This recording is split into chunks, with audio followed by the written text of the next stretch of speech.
Buenas tardes, bienvenidos al programa Bet Politique. Soy Leonard Cabezas y tengo el agrado de ser su presentador para la sesión del día de hoy.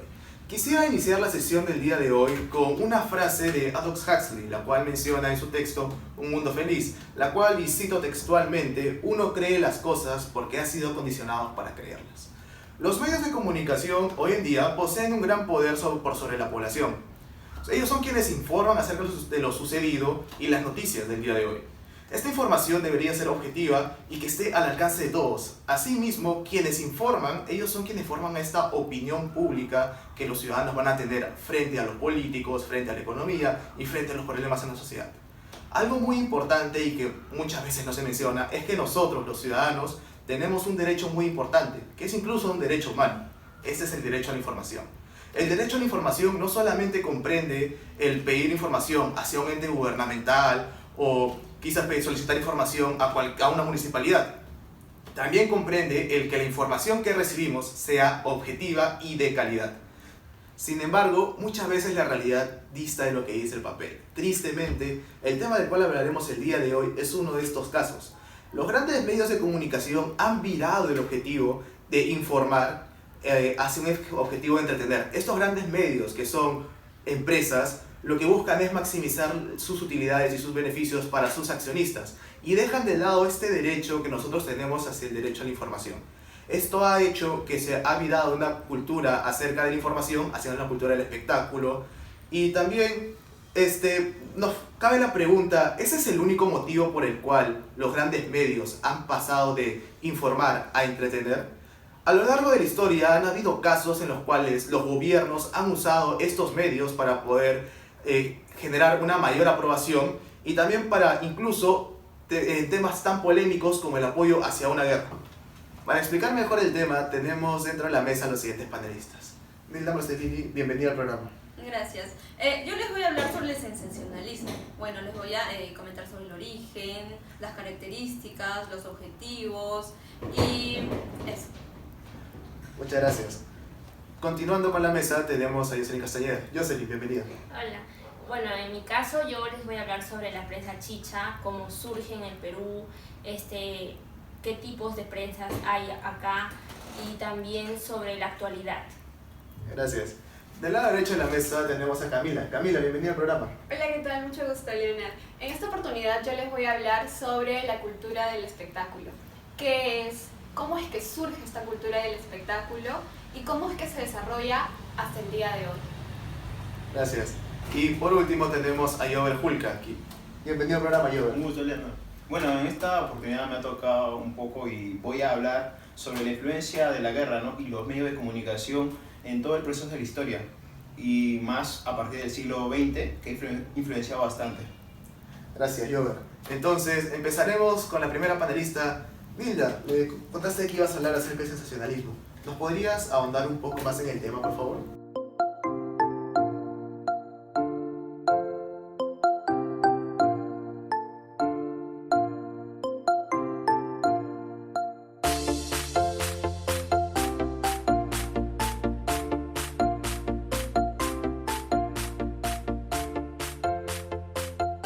Este sensacionalismo viene del término sensacional, que significa todo aquello que llame la atención. Entonces vendría a ser la predisposición de producir emociones fuertes a partir de informaciones que tal vez pueden ser ciertas o inventadas. Una de las características del sensacionalismo es que estas siempre van a ser noticias fuertes y siempre van a tratar de opacar más a las noticias que tal vez a veces pueden que sean un poquito más relevantes. Uno de los objetivos del sensacionalismo es que estos siempre van a querer captar más atención, más pantallas, obtener más rating, y eso justo va de la mano con los intereses económicos. También otro de los objetivos del sensacionalismo es que estos intentan manipular a la población, tal vez con intereses económicos, políticos o ideológicos. En el Perú, el sensacionalismo tiene su origen desde el año 1950 con el diario vespertino Última Hora. Este fue fundado por Pedro Beltrán y bueno, a fines del año de origen, este diario tuvo gran acogida justamente por eso, porque aquí se utilizaba el sensacionalismo. Entonces, una de sus frases también más famosas, o uno de sus titulares más llamativos fue chinos comen como cancha en el paradero 38. A ver, el sensacionalismo, a diferencia de la prensa seria, el sensacionalismo se caracteriza por, lamentablemente, captar más información o, claro, tener mayor rating, como ya lo había mencionado. Y la prensa seria, a diferencia de esta, sigue los estándares más formales y estos no utilizan en sus titulares, o bueno, en lo que son los periódicos, no utilizan colores extravagantes ni tampoco titulares así fuertes. En el sensacionalismo es normal que se muestran las verdades a medias o que se inventen datos.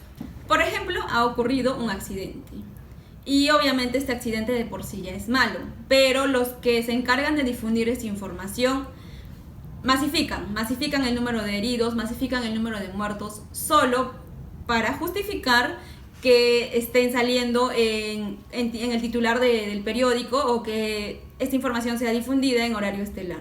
Actualmente mucha gente en nuestro país día a día gana su dinero a cambio de este sensacionalismo, difundiendo informaciones falsas o falseadas. Eso demuestra que nuestro país quiere seguir teniendo este tipo de información y que bueno, eso es lo que lee a diario. Muchas gracias, Nilda, por tu presentación acerca del sensacionalismo. Y el sensacionalismo está inevitablemente relacionado con la prensa chicha, pues como comentaba acá nuestra especialista, iba muy de la mano con exagerar cosas y ver el tema de, más que una información, una desinformación. Para hablarnos de la prensa chicha, tenemos a Jocelyn Castañeda. Jocelyn, por favor, ¿podrías ahondar un poco más en el tema?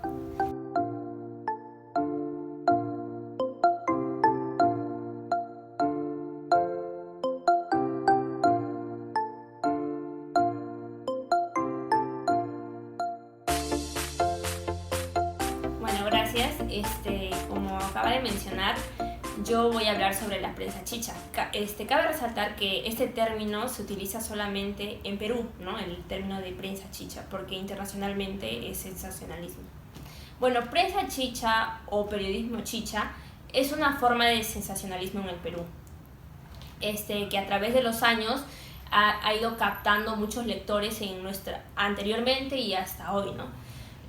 En el Perú aproximadamente son 70 diarios que copan en los kioscos a nivel nacional, en las ciudades principales.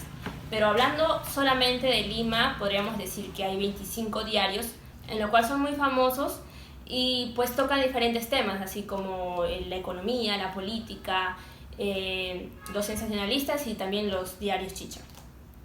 Clasificando los diarios en nuestro país, los diarios serios vendrían a ser, por ejemplo, El Comercio, El Correo, El Expreso y el diario oficial, ¿no?, del gobierno, que es el peruano. Entre otros está el Líbero y el Bocón, que son, de deporte. Los sensacionalistas moderados podría considerarse al Men y al Ojo. Y en el caso de mencionando los diarios chicha, vendrían a ser los que son el Trome, el Ajá, el Chino y el Popular. Ahora la pregunta es cómo surgen estos diarios chichas en nuestro país. Pues muchos mencionan que se inicia en los años 50, pero que en los años 80 y a finales de la década de los 90 empieza, por decirlo así, la ola de este tipo de prensa, caracterizada por sus titulares llamativos, colores estridentes, por utilizar un lenguaje bastante vulgar, coloquial, y también adaptando a ciertos comentarios no hirientes y estos adjetivos calificativos. Este tipo de prensa empieza en nuestra capital Lima y después empieza a expandirse en las provincias.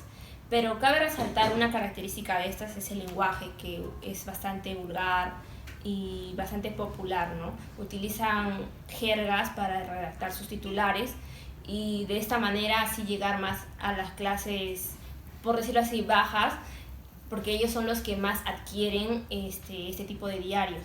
Y bueno, eso es a modo de introducción de la prensa chicha, ¿no?, que me tocó hablar. Muchas gracias, Jocelyn, por tu presentación acerca de los diarios chicha. Y esto fomenta un nuevo fenómeno, que es la cultura del espectáculo. Para ello tenemos a nuestra especialista, Camila Bendezú, que nos hablará más del tema. Camila, por favor, ¿podrías ahondar un poco más en qué es esto de la cultura del espectáculo y cómo influye en la población? Claro que sí.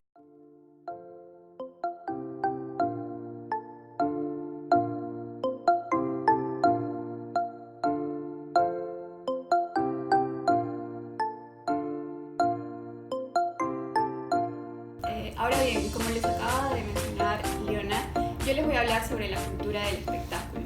¿Qué es y cómo es que surge esta cultura del espectáculo? En primer lugar, esta cultura del espectáculo tiene valores vigentes en el entretenimiento, en la diversión y en que la persona en realidad no se aburra. Esa es la función que cumple esta cultura del espectáculo y que además lo podrían llamar como una pasión universal. Ahora bien, ¿cómo es que surge esta cultura del espectáculo? Surge a partir de la Segunda Guerra Mundial y a principios de la posguerra.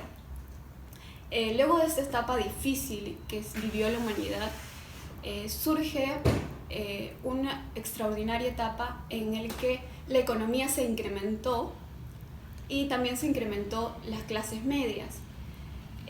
También en paralelo a esto hubo movilizaciones sociales en el que esto haya hecho que surjan parámetros de valores en tanto como la libertad de las costumbres y también un espacio hacia el ocio en que las personas se entretuvieran con algo, ¿no?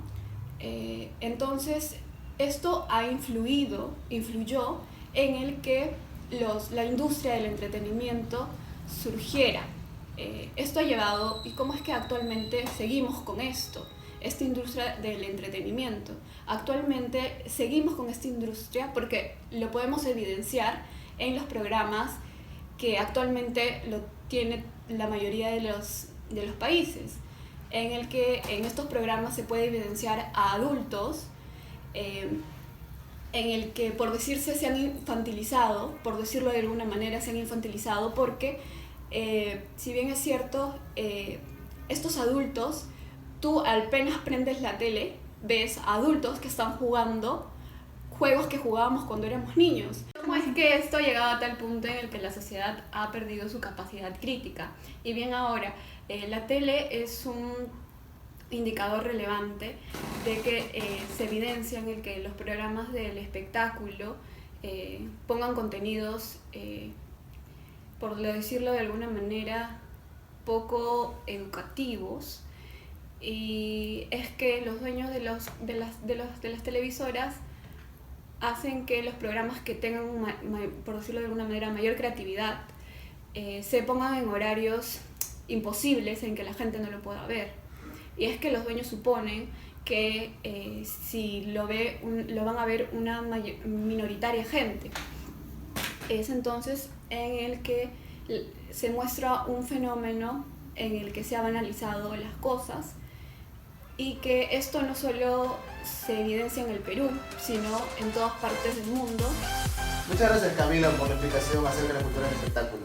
Ahora, viniendo con el último panelista, Jover Hulka nos explicará cuál es la relación que hay entre los medios y la guerra, puesto que de primera mano aparecen dos conceptos que no guardan relación alguna, pero tú dices que sí están relacionados. ¿Podrías explicarnos eso, por favor?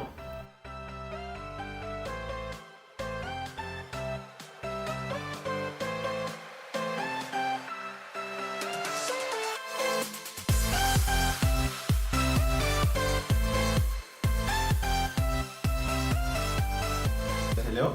Bueno, continuando en esta parte de la influencia de los medios de comunicación en todos los países, ¿no? Y voy a añadir el aporte, ¿no?, que hizo Camila sobre la influencia de los medios de comunicación en el Perú. Pero yo voy a ampliar ya en un sentido internacional, ya que mi tema es sobre la influencia de los medios de comunicación y la guerra.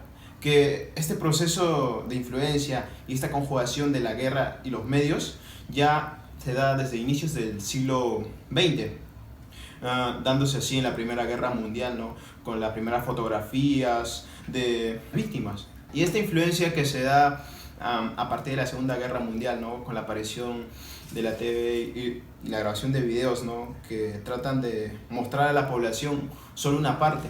O sea, es decir, que la guerra se vende como se venden los autos, se vende engañando. Y esto se ve en varios gobiernos que se ha dado. Por ejemplo, se puede ver en la época de Lyndon Johnson, cuando da a avisar a la población que los vietnamitas habían atacado 2 buques en el Golfo de Tonkin.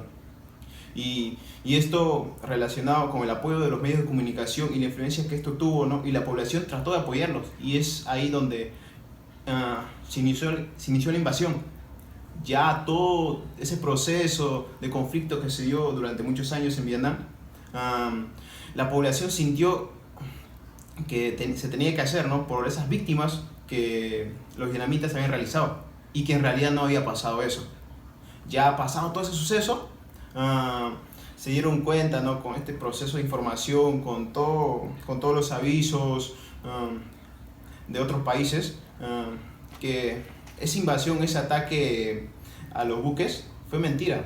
Lyndon Johnson engañó a la sociedad. Ya cuando la guerra había acabado con casi miles de muertos, hombres, mujeres, niños, ¿no?, que era algo sin sentido, se dieron cuenta que era una mentira esta información de los medios de comunicación, ¿no?, del ataque de los 2 buques a Estados Unidos. Y esto también se puede ver con otros procesos, otros conflictos que se han dado, ¿no? Por ejemplo, en el 2003, cuando George Bush, con la influencia de los medios de comunicación, con el apoyo de estos, invadió Irak. Pero ¿esto a qué se debe? Tiene una trascendencia histórica de que los iraquíes estaban creando armas biológicas, bacteriológicas, que amenazaban a todo el mundo.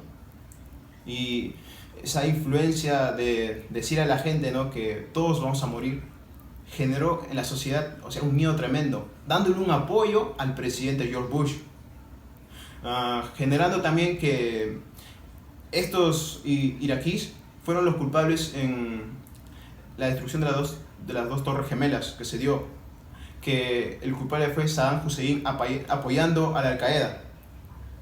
Pero ya pasando el tiempo y todos los conflictos, todas esas matanzas, todos esos daños irreparables que se dieron, ¿no?, con personas, hombres civiles, mujeres civiles, niños, niñas, que no tenían la culpa, George Bush declaró al final, ¿no?, que era una mentira.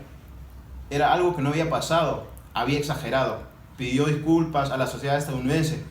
Pero ya con el proceso del tiempo, luego esa mentira, la sociedad siguió apoyándolo. Porque en las elecciones siguientes que hubo, George Bush ganó las elecciones.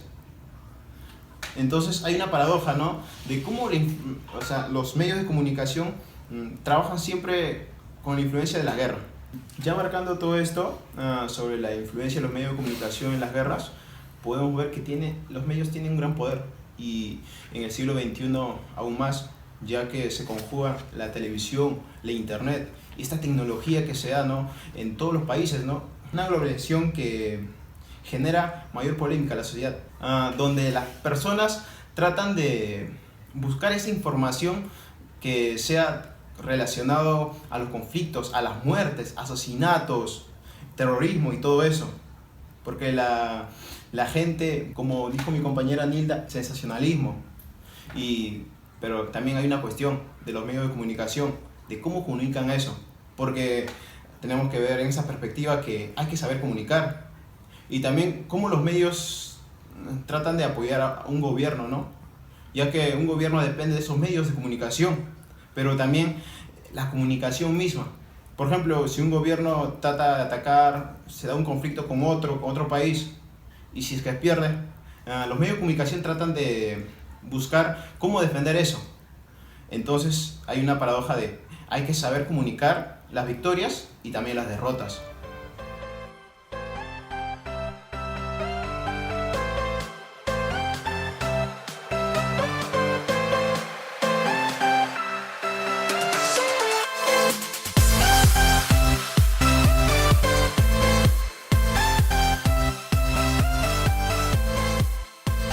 La primera pregunta llega gracias a Katy Arevalo, gracias por hacer la pregunta por la cuenta de Twitter, y es sobre el sensacionalismo, por lo que nuestra especialista Nilda Marcelini será quien la responda. Katy nos pregunta, ¿el sensacionalismo está presente en casos tales como desastres naturales? Pues uno considera que es como un caso muy fuerte y con algo que no se puede jugar tan fácilmente. Gracias por tu pregunta, Katy, y mi respuesta es que sí, el sensacionalismo está presente en casos de desastres naturales, ya que bueno, por dar un ejemplo, en el 12 de enero del 2010, como todos sabemos, ocurrió un terremoto en el país de Haití.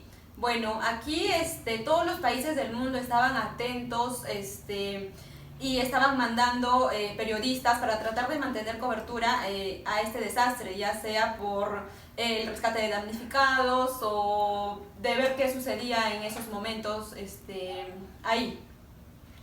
Bueno, el Perú en ese tiempo, el Perú había programado que un equipo de bomberos y rescatistas vayan a este país, pero pasó algo. Pasó que en ese avión donde iban a viajar los bomberos, no sé, pasó algo de último momento y ahí fueron enviados periodistas y políticos. Entonces, ahí viene una pregunta. ¿Por qué mandar a periodistas y políticos a este país y lo que necesitan en ese momento, lo que el país necesita en ese momento es ayuda para que puedan rescatar a los damnificados, también provisiones, comida, alimentos? Entonces mi pregunta es, ¿por qué estos periodistas y políticos fueron a Haití en lugar de que vayan los especialistas, los que podían hacer algo por los damnificados, y no estos que no, en primer lugar, no están preparados? Y bueno, yo creo que fueron más para llamar la atención, para que puedan salir en medios peruanos diciendo que ellos estaban presentes, preocupándose por ellos y esas cosas. También quería mencionar que bueno, no solamente fue el Perú, también fueron canales como CNN, por ejemplo. En ese momento no se preocupaban por la dignidad de las personas. Lo digo porque las personas, o bueno, los periodistas se enfocaban con sus cámaras a los niños que estaban mutilados, así gritando, y estos periodistas no tenían ninguna preocupación por la dignidad de este niño o de varias personas que estaban casi en las mismas condiciones. Y bueno, en ese momento esas personas estaban más preocupados por recuperarse de eso en vez de denunciarlos tal vez a estos periodistas por dañar su imagen, porque no estaban autorizados para mostrarlos. Además, muchos de ellos también eran menores de edad. Y bueno, yo creo que eso fue un oportunismo por parte de los medios de comunicación, que en vez de captar o en vez de mandar ayuda, fueron para estar solamente enfocando a las personas que estaban sufriendo.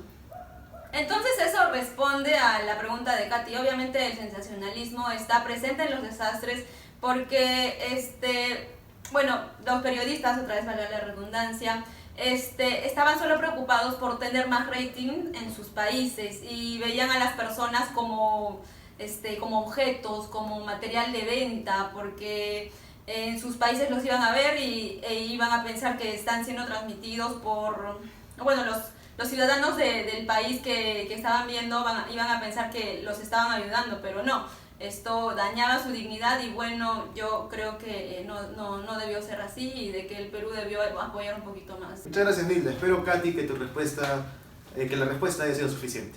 La siguiente pregunta va de Aníbal Fideus. Gracias, Aníbal, por hacernos las preguntas, muy interesante. Dice, ¿Cuándo tuvo más impacto la prensa chicha en el país? Creo que se refiere a qué etapa histórica, que creo que podríamos tomarlo así. Para ello, Jocelyn, que es la especialista en este tema, nos va a hablar un poco más de eso. Jocelyn, por favor.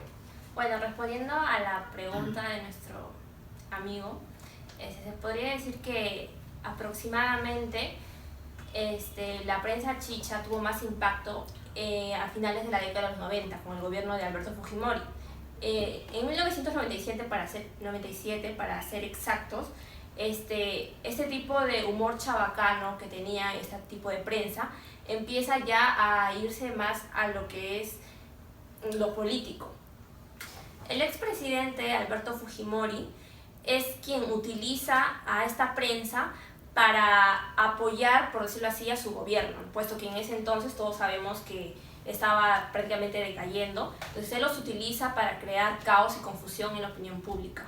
Junto a su ex asesor, Vladimiro Montesinos,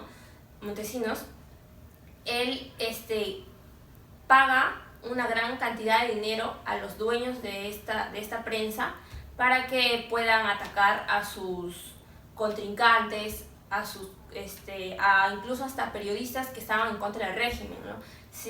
No sé si escucharon el caso de cuando Fujimori y Andrade, pues... Claro. Ajá. Lo he recordado caso. Obviamente.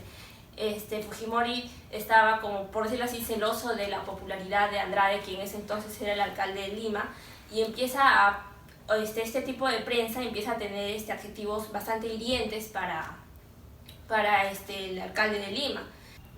Estos diarios que utilizaban este tipo de adjetivos para los contrincantes de Alberto Fujimori eran conocidos por su tendencia pro-gobernista. Por ejemplo, nos encontramos al diario La Chuchi, El Chino, entre otros.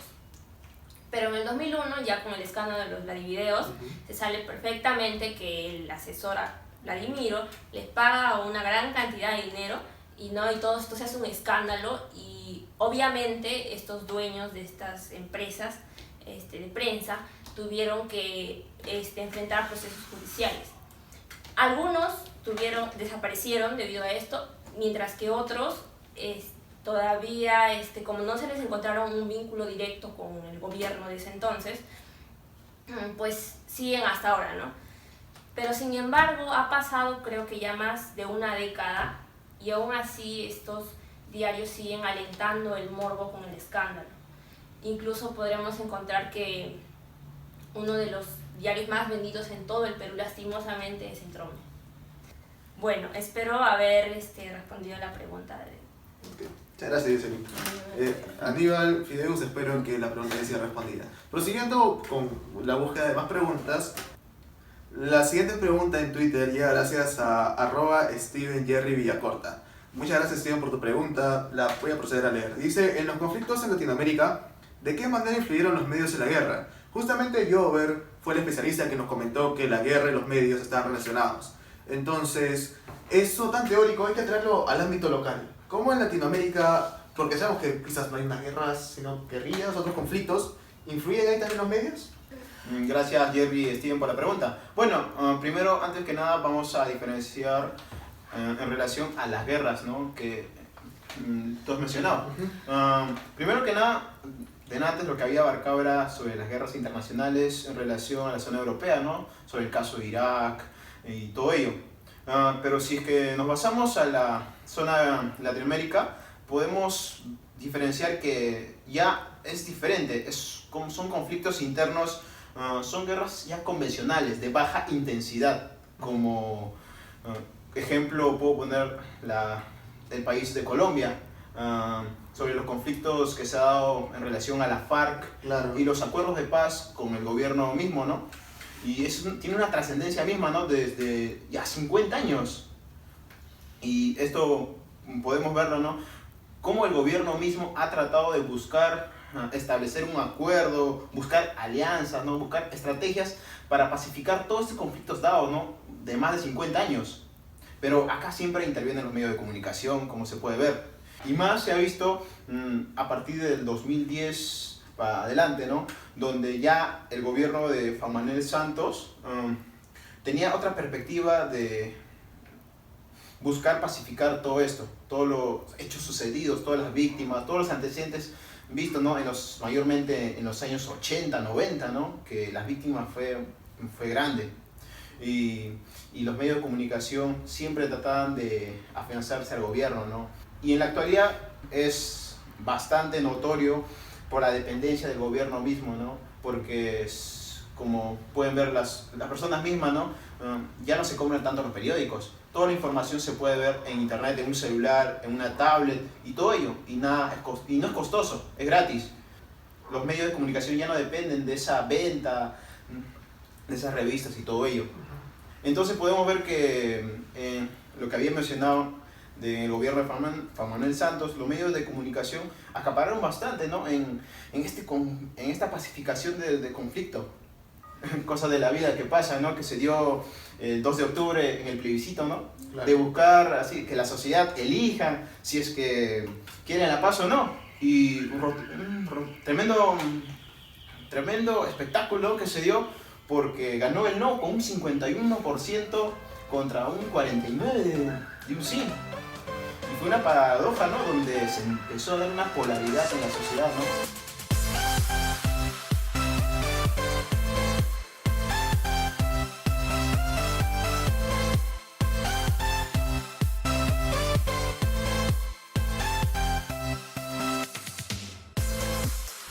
Y la siguiente pregunta llega gracias a Juan Carlos Moscoso, @JCMoscoso.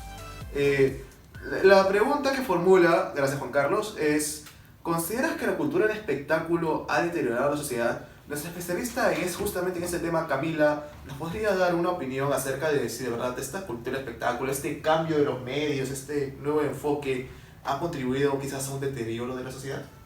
A ver, respondiendo a la pregunta de Juan Carlos, considero que sí, ya que si bien es cierto, estos programas de entretenimiento que actualmente tenemos, no solo en el Perú, sino a nivel mundial, ha llegado a que las personas dejen de, por decirlo así, de leer porque paran pendientes de la televisión.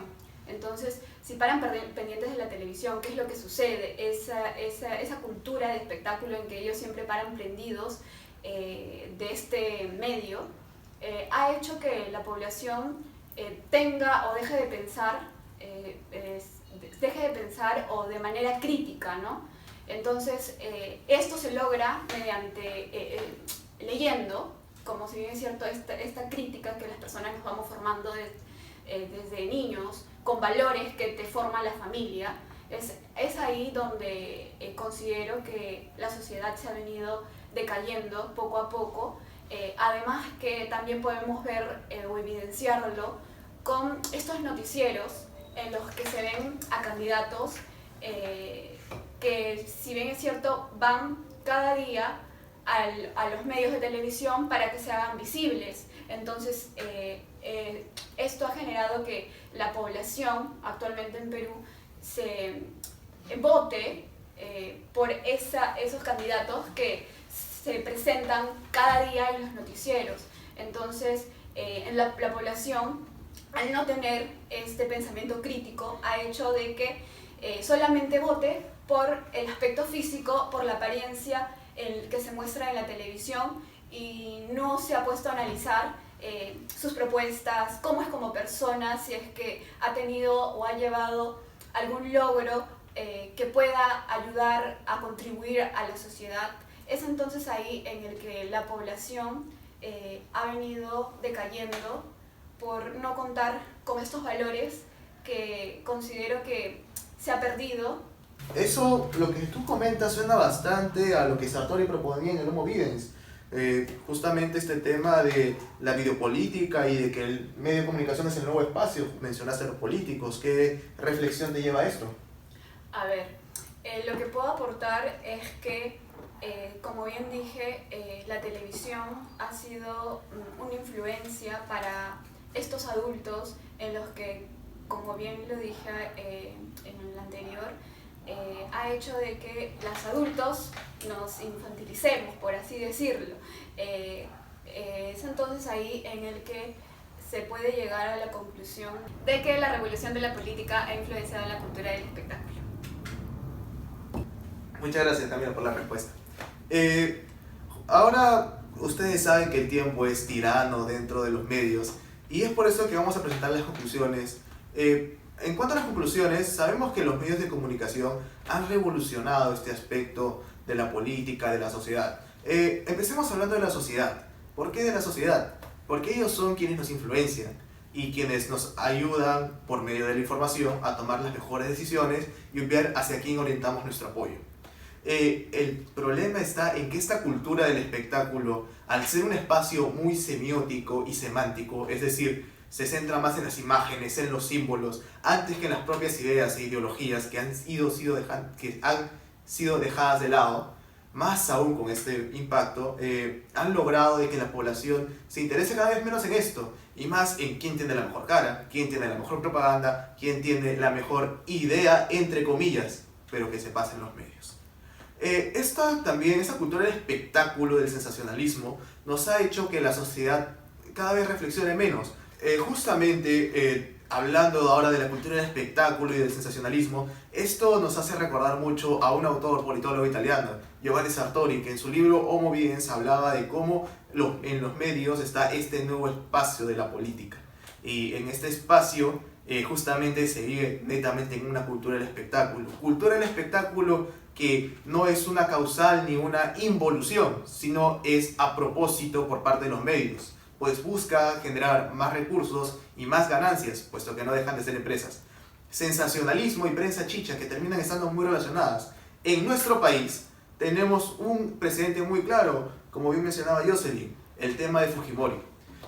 Justamente los Vladivideos fueron lo que nos hizo dar cuenta de todo este gran tema. Y también pudimos observar a lo largo de todo este programa que, como mencionaba nuestro panelista Jover, la relación que hay entre los medios y la guerra. Y extrapolemos un poco más. No solamente los medios ayudan a legitimar o brindar apoyos dentro de una guerra, sino también, no solamente guerras, pueden ser políticas de Estado, pueden ser ante una acción social o alguna protesta. Hay casos ahora, Latinoamérica entera está en muchos problemas y los medios juegan un rol muy importante. Es por eso que nosotros desde este espacio, desde Betpolitik, les pedimos a ustedes de que no solamente se queden con esta información que los medios les dan en primera plana. Ustedes investiguen, analicen más, porque salgamos de esta especie de homo videns, que nos adaptamos a esta realidad, pero que podemos, por medio de investigación, por medio de noticias y por medio de datos empíricos comprobables, saber cuál es la realidad. No dejemos que el sensacionalismo y la prensa chicha nos dejen llevar por todos los lados que estos dueños de los medios de comunicación quieren. Muchas gracias a los panelistas, Jocelyn, Nilda, Camila, Jover, por haber venido, y muchas gracias a ustedes por haber llegado hasta esta parte del programa. Los esperamos en una siguiente edición de Betpolitik. Eso ha sido todo. Me despido, soy Leonard Cabezas, agradecido de haber sido su anfitrión, de su host. Muchas gracias.